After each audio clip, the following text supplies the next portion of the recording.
गुरुवे नमः। जुगादगुरुवे नमः। सतगुरुवे नमः। श्री गुरुदेव नमः। परम पिता परमेश्वर और गुरु साहिबान के रहम करम से हम सब भाई बहन स्पिरिचुअल टॉक चैनल पर सत्संगों का आनंद ले रहे हैं। सत्संग श्री गुरु ग्रंथ साहिब के अंतर्गत सुखमनी साहिब के पदों के माध्यम से किए जा रहे हैं। आज हम श्लोक नंबर 6 के अंतर्गत पद नंबर 6 लेंगे।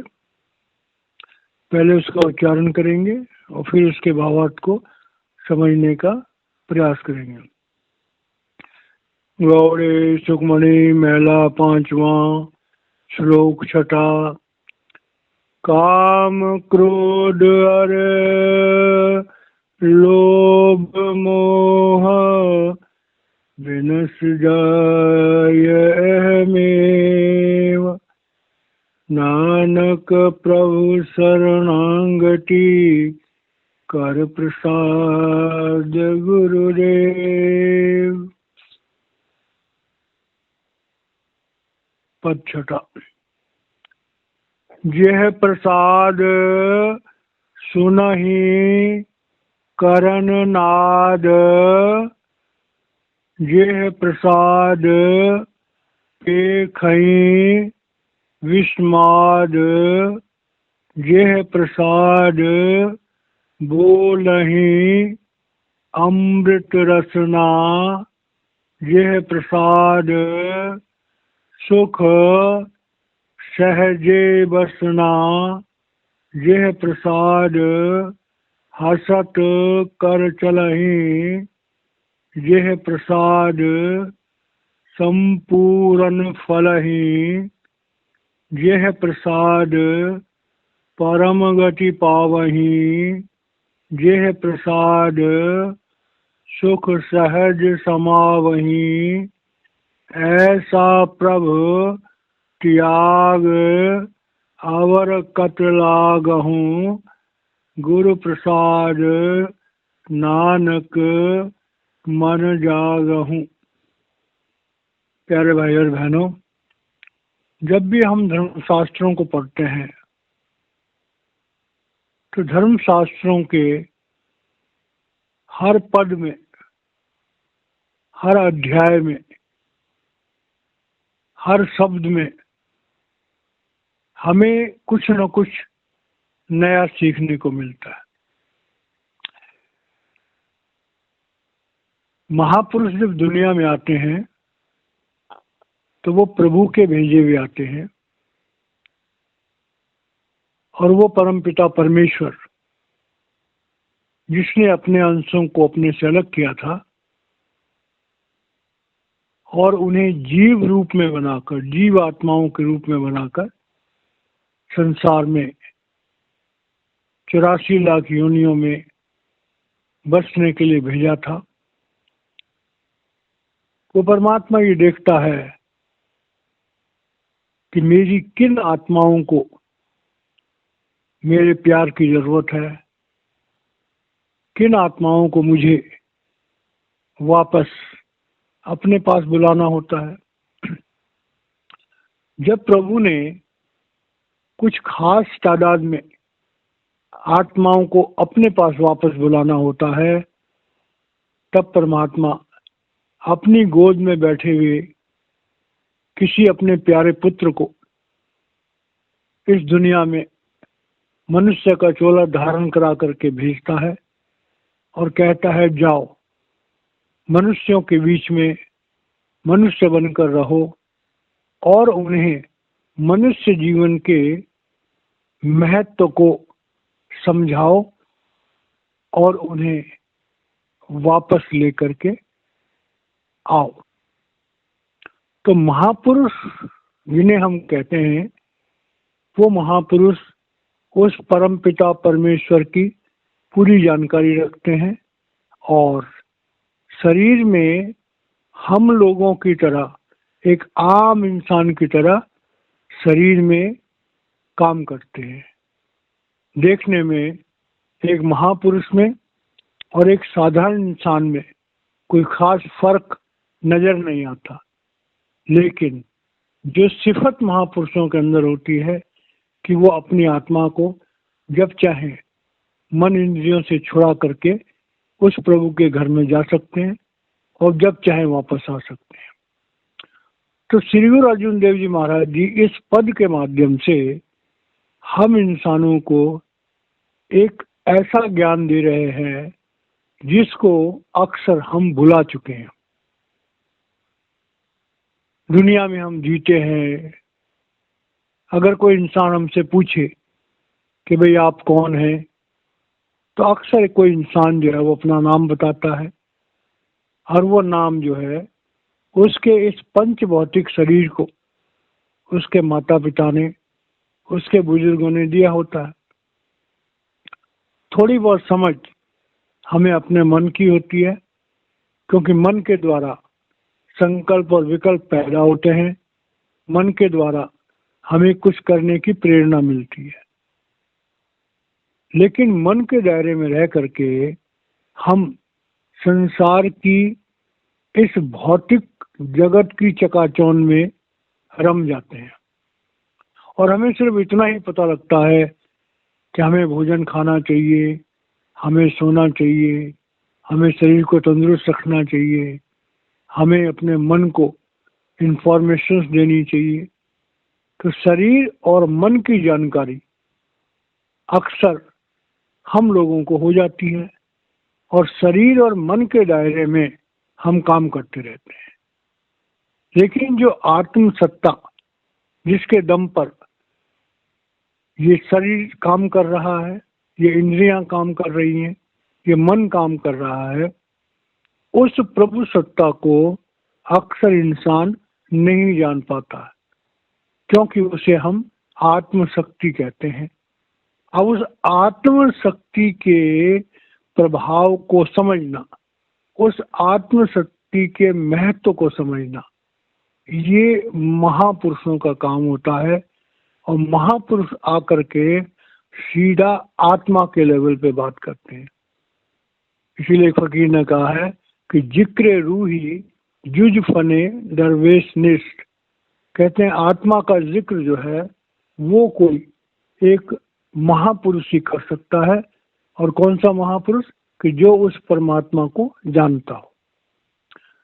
तो यहाँ पर श्री गुरु अर्जुन देव जी महाराज हम इंसानों को समझा रहे हैं कि भाई तुम लोग जो है इस मनुष्य शरीर के महत्व को समझने का प्रयास करो। ये मनुष्य शरीर जो है बड़े भागों से मिलता है, बड़ा श्रेष्ठ है और प्रभु ने इसे बहुत खास काम के लिए बनाया है। अब कह रहे हैं कि जिह प्रसाद सुनहि करण नाद। अब ये एक एक लफ्ज जो है ये बहुत गहराई से समझने वाला है। श्री गुरु अर्जुन देव जी महाराज कह रहे हैं कि भाई ए जीवात्मा, ए मनुष्यों, तुम अपने कानों से बाहर की आवाजें सुनते हो। अब यहाँ पर नाद का है। नाद का मतलब होता है शब्द, और नाद दो तरह के होते हैं। एक होता है आहत नाद और एक होता है अनाहत नाद। आहत नाद होता है जो हमारे मुंह से आवाज निकलती है, वो हमारी जीभ के तालू से टकराने पर आवाज पैदा होती है, इसे आहत नाद कहते हैं। जैसे हम किसी बर्तन पर चोट मारते हैं, किसी लकड़ी पर चोट मारते हैं तो आवाज पैदा होती है। तो दो चीजों के टकराने से जो आवाज पैदा होती है उसे हम कहते हैं आहत नाद। और जो आवाज अपने आप पैदा होती है बिना चीजों के टकराने से, जो आवाज स्वयं पैदा होती है, उसे कहते हैं अनाहत नाद। तो यहाँ पर जो है हाँ, श्री गुरु अर्जुन देव जी महाराज कह रहे हैं कि ये जो मनुष्य शरीर है, इस मनुष्य शरीर में दो कान तो हमारे हाड़ मांस के शरीर पर लगे हुए हैं, जिन कानों के द्वारा हम बाहर की आवाजें सुनते हैं, एक दूसरे को हमने क्या संकेत देना है उसको सुनते हैं, क्योंकि सुन करके हम किसी को इंस्ट्रक्शंस दे सकते हैं या इंस्ट्रक्शंस ले सकते हैं। तो दो कानों से जो हमारे शरीर पर लगे हुए हैं उससे हम आहत नाद सुनते हैं। लेकिन इसी शरीर में एक तीसरा कान है जिसे हम सहस्रार कहते हैं। तो सहस्रार वाले कान से हम परमात्मा की अनाहत नाद को, वो नाद, वो आवाज जो प्रभु के दरबार से आती है, उसे हम अनाहत नाद कहते हैं। उसे हम प्रणव की ध्वनि भी कहते हैं, उसे हम धुर की वाणी भी कहते हैं। तो कह रहे हैं कि भाई मनुष्यों को अपने शरीर पर लगे हुए बाहरी कानों की तो समझ है, लेकिन हमारे सहस्रार में जो तीसरा कान है जिससे हम परमात्मा की आवाज को सुनते हैं, उसके लोगों को कदर नहीं है, उसके लोगों को जानकारी भी नहीं है, पहली बात। दूसरी बात ये कह रहे हैं कि भाई मनुष्यों में हम देखते हैं बहुत सारे ऐसे मनुष्य होते हैं जिनके शरीर पर कान तो होते हैं लेकिन वो आवाज नहीं सुन सकते, उन्हें हम कहते हैं बहरे।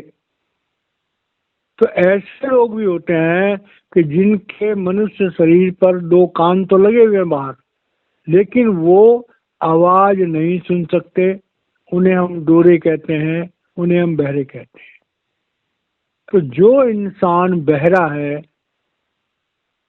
जो आवाज को सुन नहीं सकता, उस इंसान की जो मजबूरी होती है, उस इंसान की जो दयनीय कंडीशन होती है, वो इंसान समझ सकता है कि भाई आवाज सुनना कितनी बड़ी बरकत है। प्रभु ने हमें बहुत कुछ दिया। जब कोई चीज हमारे पास होती है तो हमारे दिल में उसकी कदर उतनी ज्यादा नहीं होती है जितनी कदर हमें तब होती है जब वो चीज हमारे पास नहीं होती है। तो इसका आंतरिक मतलब क्या हुआ कि भाई संसार में हमें उस परमात्मा का शुक्राना करना चाहिए। क्या शुक्राना करना चाहिए कि हे प्रभु, तूने हमें कान दिए हैं, जिन कानों से हम इस संसार की आवाजें सुन सकते हैं। इस संसार में व्यवहार करने के लिए हमें आवाज का सुनना बहुत ज्यादा जरूरी है।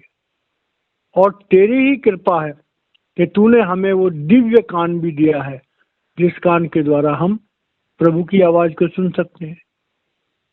तो इस बात की समझदारी एक आम इंसान के लिए तो शरीर पर लगे हुए कानों का महत्व है, और जो प्रभु प्राप्ति के रास्ते पर चलना चाहता है उसके लिए अपने उस दिव्य कान का महत्व है जिसके द्वारा वो उस धुर की वाणी को सुन सकता है। तो श्री अर्जुन देव जी महाराज कह रहे हैं कि भाई ये मनुष्य शरीर जो है प्रभु ने बड़ा अद्भुत बनाया है, और इस मनुष्य शरीर में ही प्रभु ने वो प्रावधान किया है कि हम दुनिया में व्यवहार करने के लिए बाहर की जो आवाजें उनको सुनते हैं, और जब हमें प्रभु से संपर्क करना होता है तो हम उस अंदर की धुर की वाणी को भी सुन सकते हैं। जेह प्रसाद पेखही विस्माद। अब ये बात बड़ी गहराई समझने, विस्माद कहते हैं आश्चर्य से। अब देखिए, कानों से हमने बाहर की आवाजें भी सुनी और अंदर की धुर की वाणी भी सुनी। अब आंखों से जो है हम इस बाहर की दुनिया को देखते हैं। हमारे इस शरीर पर जो है वो आंखें लगी, हम बाहर की दुनिया को देखते हैं। लेकिन इस शरीर में हमारे पास एक तीसरी आंख भी है, जिस आंख से हम प्रभु को देखते हैं। गीता में आता है कि जब अर्जुन ने कहा भगवान कृष्ण से कि आप मुझे अपना प्रभु रूप दिखाओ, तो भगवान कृष्ण ने कहा कि अर्जुन, तू अपनी इन चमड़े की आंखों से मुझ परमात्मा के उस दिव्य स्वरूप को नहीं देख सकता। मैं तुझे एक दिव्य चक्षु देता हूँ जिसके द्वारा तू मेरे उस प्रभु रूप ऐश्वर्य को देख पाएगा। तो श्री गुरु अर्जुन देव जी महाराज कह रहे हैं कि भाई देखो, जो हमें प्रभु ने आंखें दी हैं, 83% महापुरुष बताते हैं कि हमारे जीवन की 83% हमारी जिंदगी हमारी आंखों पर निर्भर है, ज्योति पर निर्भर है। 14% हमारी जिंदगी हमारे शब्द पर निर्भर है।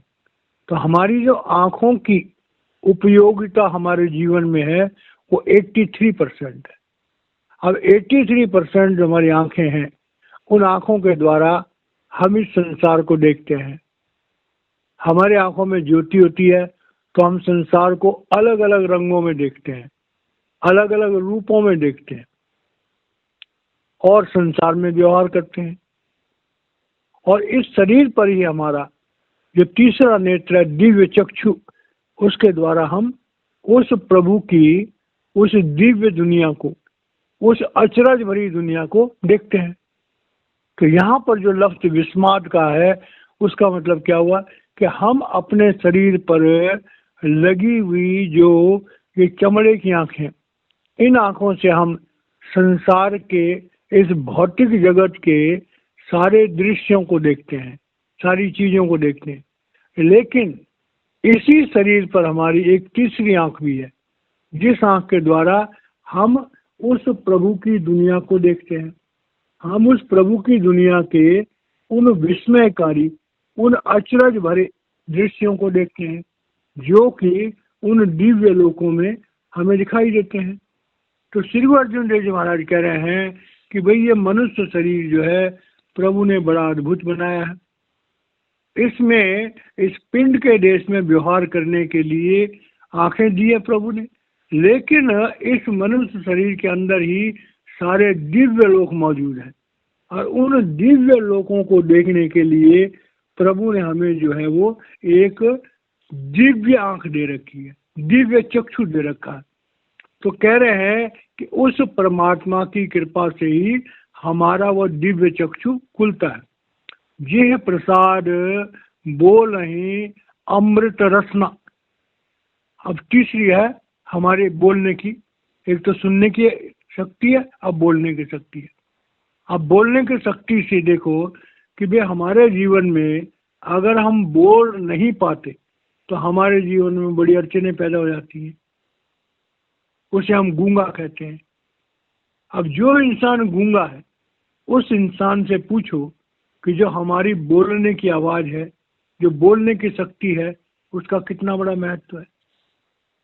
और इस बोलने की शक्ति के साथ ही हमारी जीभ भी है। जीभ के मुंह में घूमने से हमारी आवाज़ निकलती है और इस आवाज़ के साथ साथ हमारी जीभ जो है वो रसों का स्वाद भी लेती, अमृत रूपी रसों का स्वाद। अब ये आवाज़ जो है, जो हमारे मुंह से निकलती है, ऐसी आवाज़ें हमारे और भी अंदर में है। एक आवाज़ हम अपनी जीभ के मुंह में घूमने से आवाज़ निकलती है। इसी तरह से एक आवाज़ अंदर वाणी जो होती है वो हमारे मन के द्वारा होती है। तो कह रहे हैं कि भाई यह प्रसाद बोल ही अमृत रसना। अब अमृत रसना मतलब हमारी जो बोली है, उस बोली में तरह तरह के रस हैं। मतलब कि जो मुंह से आवाज़ें निकलती हैं, उन आवाज़ों का अपना महत्व है, उस वाणी में रस है। तो श्री गुरु अर्जुन देव जी महाराज फरमा रहे हैं कि भाई ये मनुष्य जीवन जो है ये बड़ा ही अद्भुत है और इस अद्भुत मनुष्य जीवन में हर पहलू पर हमें जानने का प्रयास करना चाहिए। अब कह रहे हैं जिह प्रसाद सुख सहजे बसना। अब सुख और सहज बसना मतलब रहना। अब देखिए, प्रभु ने हर इंसान को, चाहे वो कोई जीव जंतु हो, एक चिड़िया होता, उसका भी घोंसला होता है, जंगली जानवर होते हैं, उनकी भी गुफाएं होती हैं जहाँ पर वो रहते हैं। तो प्रभु ने हर चीज, जीव को सुखपूर्वक रहने के लिए प्रभु ने कोई ना कोई अरेंजमेंट किया हुआ है, और वो अरेंजमेंट जो है ऑटोमेटिकली हमें मिल जाता है। कि पालतू पशु होते हैं, लोग उन्हें अपने घरों में पालते हैं और उनके लिए जो खाने का रहने का अरेंजमेंट करते हैं। जो जंगली जानवर होते हैं वो प्रकृति की गोद में अपने लिए जो है अपने आराम करने का, सोने का स्थान प्राप्त कर लेते हैं। तो कह रहे हैं कि उस परमात्मा ने अगर सृष्टि को बनाया है तो सृष्टि को बनाने के साथ हर चीज को, हर जीव को सहज अवस्था में जीने के लिए उसने सारा का सारा अरेंजमेंट कर रखा है। जिह प्रसाद हसत कर चलहि। अब हमारे प्रभु ने जो है हमें हाथ दिए हैं, पैर दिए हैं, क्योंकि हम संसार में जब व्यवहार करते हैं तो कार्य करने के लिए हमें हाथों की भी जरूरत है, हमें पैरों की भी जरूरत है, तो हम उनका इस्तेमाल करते हैं। यह प्रसाद संपूर्ण फलहि। अब संपूर्ण फलहि का मतलब है कि हमारे जीवन में इस मनुष्य जीवन को प्राप्त करने के बाद हम ये देखते हैं कि हम सामाजिक दायरे के मुताबिक अपने धर्मों के नियमों के आधारित पर हम अपने जीवन को डेवलप करने की कोशिश करते हैं। कोई इंसान जो है वो धर्मशास्त्रों का अध्ययन करता है, धर्मशास्त्रों का टीकाकार पंडित बन जाता है। कोई इंसान बाहरी ज्ञान को प्राप्त करता है जिससे जिंदगी में वो अपनी रोजी कमा सके, अपने जीवन को चला सके। तो अपने जीवन को फलीभूत करने के लिए, अपने जीवन को चलाने के लिए और अपने जीवन को फलीभूत करने के लिए कि जिससे हम जीवन जी सकें। अब जीवन जीना है तो हमें रोटी भी चाहिए, कपड़ा भी चाहिए, मकान भी चाहिए, संसार का व्यवहार भी चाहिए। तो कह रहे हैं ये संसार के व्यवहार के लिए प्रभु ने हमें कदम कदम पर सारी सुविधाएं दे रखी हैं। अब उन सुविधाओं में कुछ लोग जो है वो ज्यादा गहराई से उन सुविधाओं का फल प्राप्त कर लेते हैं, कुछ लोग जो है ज्यादा गहराई से नहीं कर पाते हैं। तो इसीलिए संसार में हम देखते हैं कि कुछ लोगों के पास भौतिक संपदाओं की अधिकता होती है, कुछ लोगों के पास भौतिक संपदाएं कम होती हैं। उसमें कुछ हाथ हमारे प्रारब्ध का होता है और कुछ हाथ जो है वो क्रियामान का होता है। तो संसार में किसी के पास ज्यादा है या किसी के पास कम है वो एक अलग बात है, लेकिन प्रभु ने सब इंसानों को उनके जिंदा रहने के लिए, उनके जीवन चलाने के लिए हर चीज का अरेंजमेंट सब जीवों के लिए कर रखा। तो इसलिए कह रहे हैं कि हमारे जीवन की संपूर्ण जरूरतों के लिए प्रभु ने जो है वो हर प्रावधान किया हुआ है और समय आने पर हर जीव को उसकी जरूरत के मुताबिक सब कुछ मिलता है। यह प्रसाद परम गति पावही। अब इस बात को समझने वाली बात है। श्री गुरु अर्जुन देव जी महाराज कह रहे हैं कि संसार में जब जीव आत्माओं को ये शरीर मिलता है तो एक अवस्था तो होती है कि उनके प्रारब्ध कर्म पहले बने प्रारब्ध और फिर बना शरीर। तो अपने प्रारब्धों को भोगने के लिए मनुष्य का जो 75% जीवन है वो प्रारब्ध में चला जाता है। 25% जो जीवन है वो हमारा फ्री जोन है, जो हम रोजमर्रा के काम करते हैं। अब अपने फ्री जोन से अब जो क्रियामान कर्म है उन क्रियामान कर्मों से मनुष्य को परम गति प्राप्त करने के लिए प्रभु ने प्रावधान बनाया है। ये बात बड़ी गहराई से समझने वाली है। सिर्फ मनुष्य को ही कर्म करने की स्वतंत्रता है। तो यहाँ पर इस शब्द का जो आंतरिक मतलब है वो ये है कि मनुष्य जीवन प्राप्त करने के बाद हम लोग 75% जो कर्म हैं, जो हमारे प्रारब्ध हैं, उन्हें भोगने के लिए हम बाध्य हैं। हम उनसे बच नहीं सकते। लेकिन जो हमारे पास 25% कर्म करने की स्वतंत्रता है, उन कर्मों के द्वारा हमें परम गति प्राप्त करने की कोशिश करनी चाहिए। और परम गति का मतलब होता है कि अपनी आत्म जागृति, अपनी आत्मा की जानकारी, अहम ब्रह्मास्मि, इन 3 लोगों से मुक्त होने का तरीका, मन इंद्रियों से अपने जीव आत्मा को छुड़ाने का तरीका। अब इसका जो आंतरिक मतलब है वो आ गया कि जेह प्रसाद परम गति पावहीं। यहाँ पर इसका आंतरिक भाव है कि हमें किसी समर्थ महापुरुष की कृपा की जरूरत होती है। बिना किसी समर्थ महापुरुष के रहमो करम के, बिना किसी समर्थ महापुरुष के द्वारा दीक्षा प्राप्त करके, बिना किसी महापुरुष की तवज्जो प्राप्त किए, जब तक कोई महापुरुष हमारे ऊपर उपकार नहीं करेगा और हमारी आत्मा को बलवान नहीं करेगा, हमारी आत्मा को उस प्रणव की ध्वनि से नहीं जोड़ेगा, उस धुर की वाणी से नहीं जोड़ेगा, तब तक हम अपने दम पर उस परम गति को कभी प्राप्त नहीं कर सकते। तो यहाँ पर कह रहे हैं कि वो परम पिता परमेश्वर जब ये देखता है कि कोई जीव आत्मा मुझे जानना चाहती है, तो वो परम पिता परमेश्वर उस जीव आत्मा को ऐसे महापुरुष से जोड़ देता है जो हमें प्रभु के बारे में जानकारी दे सकता है।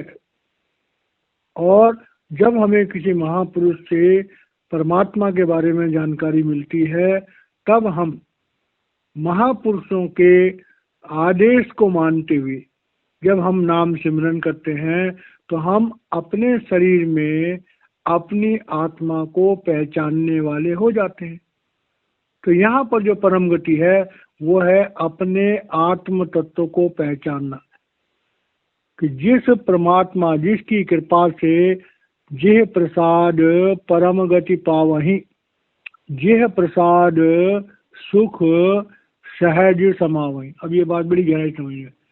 जी प्रसाद सुख सहज समावहीं का मतलब है सहज अवस्था आती है त्रिगुणातीत होने में।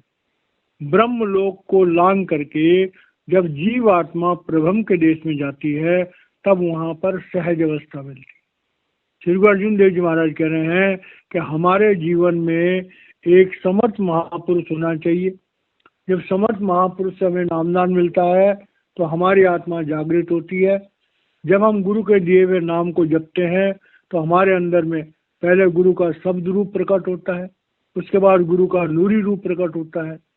और जब गुरु का नूरी रूप प्रकट हो जाता है तो हमारी आत्मा को लेकर के वो पिंड, अंड और ब्रह्म को लांग करके और प्रब्रह्म के देश में चला जाता है। और वहाँ पर समावहीं का मतलब होता है कि वहाँ पर अपना डेरा डाल देता है। तो श्री गुरु अर्जुन देव जी महाराज कह रहे हैं कि मनुष्य जीवन प्राप्त करके जो सबसे बड़ा हमारा काम है वो है कि हमारे जीवन में किसी महापुरुष से मेल होना और महापुरुष की कृपा से हमारा काल के जाल से मुक्त होना। क्योंकि जब कोई महापुरुष हमें नामदान देता है तो जो काल का सबसे बड़ा हथियार है वह कर्मों का विधान। तो महापुरुष हमें कर्मों के विधान से मुक्त करते हैं कि वो नामदान देते हैं तो हमारे संचित कर्मों के बोझ को अपने ऊपर ले लेते हैं, हमारा काल के यहाँ से लेखा फाड़ देते हैं, हमारे शरीर में ज्योति और शुद्धि का संचार करते हैं, जिससे अगर हम दोबारा जन्म ले तो मनुष्य जन्म से नीचे ना आ जाए। हमें 5 नाम का सिमरन देते हैं जिससे हमारे मन के संकल्प और विकल्प उन पर रोक लगती है। हम अपने प्रारब्ध कर्मों को राजी खुशी भोग लेते हैं और अपने क्रियामान कर्मों को हम नए कर्म की अवस्था में पहुंचाते हैं। तो इसलिए महापुरुष का, किसी भी महापुरुष का हमारे जीवन में होना बहुत जरूरी है। ऐसा प्रभु त्याग अवर कत लागहूँ, गुरु प्रसाद नानक मन जागहूँ। अब ये बात बड़ी गहराई से समझने वाली है श्री गुरु अर्जुन देव जी महाराज कह रहे हैं कि भाई काल भगवान ने हमारी आत्मा को बहुत बुरी तरह भ्रमित किया हुआ है। हमारी आत्मा जो प्रभु का अंश है उसके साथ मन को लगा करके और मन को संसार की वासनाओं में लगा करके और हमारी आत्मा को भी गफलत में डाल दिए। हमारी आत्मा भी भ्रमित अवस्था में है। तो संसार के लोगों की अवस्था का वर्णन कर रहे हैं कि ऐसा प्रभु त्याग अवर कट लागहूं। अब इस बात को हमें, यह है हमारा इंट्रोस्पेक्शन। श्री गुरु अर्जुन देव जी महाराज कह रहे हैं कि ऐ दुनिया के लोगों, तुम जरा सोच विचार करो कि तुम प्रभु के अंश हो, परमात्मा तुम्हारे अंदर विराजमान है। यह मनुष्य जीवन जो है मोक्ष प्राप्ति के लिए मिला है। इस मनुष्य जीवन का एकमात्र उद्देश्य है कि हम अपने कर्मों के विधान से मुक्त हों और अपनी आत्मा को मन इंद्रियों के चंगुल से छुड़ा करके हम परमात्मा के पास पहुंच जाएं सदगुरु की कृपा से। लेकिन संसार में जो काल भगवान ने या प्रकृति ने काम क्रोध लोभ मोह अहंकार और दुनिया की लज्जतें बना दी हैं, उनके कारण से हमारा मन उनमें लीन है, रमा हुआ है और आत्मा मजबूरी में उसके साथ लगी हुई है। तो क्योंकि जब तक मन जागृत नहीं होगा तब तक आत्मा मजबूर है। तो इसीलिए महापुरुष से हमारे मन को जागृत करने के लिए, मन को प्योरीफाई करने के लिए ही सारा प्रयास करते हैं और समझाते हैं कि ऐ जीवात्मा, तेरा जो घर है वो सचखंड में है और इस गंदगी से भरे हुए इस दुनिया में जो तू रम रही है वो कोई अच्छी बात नहीं है। तू ऐसे कर कि तू अपने मन को, महापुरुष डायरेक्ट करते हैं, ए मन, अब तू इस गंदगी से भरी हुई दुनिया को त्याग और त्याग करके प्रभु की लग लग। इस बात को महापुरुषों ने अलग अलग धर्मशास्त्रों में अलग अलग तरीके से कहा। तो इसे कहते हैं मन को शुद्ध करना, मन को प्योरीफाई करना, मन को धोना, मन को जागृत करना, मन को उसकी उच्चता का एहसास कराना। तो श्री गुरु अर्जुन देव जी महाराज कह रहे हैं कि जब हमारे मन को अपनी उच्चता का एहसास होता है, क्योंकि मन भी ब्रह्म का अंश है, मन भी तीन है, पिंडी मन, अंडी मन, ब्रह्मंडी मन। ब्रह्मंडी मन त्रिकालदर्शी है। तो कह रहे हैं जब हम इस बात को जान जाते हैं तब कहते हैं गुरु प्रसाद नानक मन जागहूं। अब ये बात बड़ी गहरी समझने वाली है कि मन जो है वो ब्रह्म का अंश है। मन जन्म जन्मों से काम क्रोध लोभ मोह अहंकार विषय वासनाओं की लज्जत का गुलाम बना हुआ है। अब इस मन को जो प्रकृति की इन वासनाओं में लिप्त हो रखा है, इस मन को शुद्ध करके और इसे याद दिलाना कि तू ब्रह्म का अंश है। गुरबाणी में बड़ा इसका अच्छा जिक्र आता है कि भरिए हस्त पैर तन देह, पानी धोते उतर सखेह, मूत पलीटी कापड़ होई, दे साबुन नये वो धोई, भरिए मति पापा के संग, सो धोपे नावे के रंग। तो जो महापुरुष होते हैं जब वो हमें अंदर के उस धुर की वाणी से जोड़ते हैं और हमारा मन अंदर में उस अनाहत शब्द को सुनता है तो हमारा मन प्योरीफाई होता है, उस पर से वासनाओं की मैल उतरनी शुरू होती है और उसे भी अपने घर की याद आती है। जब मन को अपने घर की याद आती है, ब्रह्म की याद आती है, तो मन भी फिर अंदर की दुनिया में जाने के लिए तैयार हो जाता है। तो ये कह रहे हैं कि ये सारा काम तभी हो सकता है जब गुरु प्रसाद, कह रहे हैं गुरु प्रसाद नानक मन जागहूं। बिल्कुल साफ तरीके से कह रहे हैं श्री गुरु अर्जुन देव जी महाराज सदगुरु नानक को याद करके कह रहे हैं कि हे सदगुरु नानक, जब कोई समर्थ महापुरुष किसी जीव पर कृपा करता है, दया करता है, उसे नाम की दौलत से नवाजता है, तो उसके बाद उस जीव आत्मा का मन जो है वो धीरे धीरे प्योरीफाई होता है और वो जीव आत्मा मन इंद्रियों के दायरे से धीरे धीरे मुक्त होती है और गुरु के पास से हम पिंड अंड और ब्रह्म को लांग करके प्रब्रह्म के देश में जाने वाले होते हैं और वहां से हमारी रूहानी यात्रा शुरू होती है और गुरु के नूरी स्वरूप के साथ इसके बाद हम जो है प्रब्रह्म से सचखंड के देश में जा सकते हैं। गुरु पहले हमें अपने में भेद करता है, फिर हमें परमात्मा में लीन कर देता है। तो इस तरह से इस शब्द के माध्यम से श्री गुरु अर्जुन देव जी महाराज कह रहे हैं कि मनुष्य जीवन बड़े भागों से मिलता है और मनुष्य जीवन प्राप्त करके जो हमारा सबसे प्रमुख उद्देश्य है वो है हमें आत्म जागृति करना और उसके बाद में परमात्मा जागृति में लीन हो जाना। तो इस तरह से जो है हमारा मनुष्य जीवन जो है वो महापुरुषों की कृपा से सफल हो सकता है और हम मनुष्य जीवन के उस परम उद्देश्य को प्राप्त कर सकते हैं। तो हमारा छठा पद समाप्त होता है, बाकी का कल होगा। जय महाराज जी।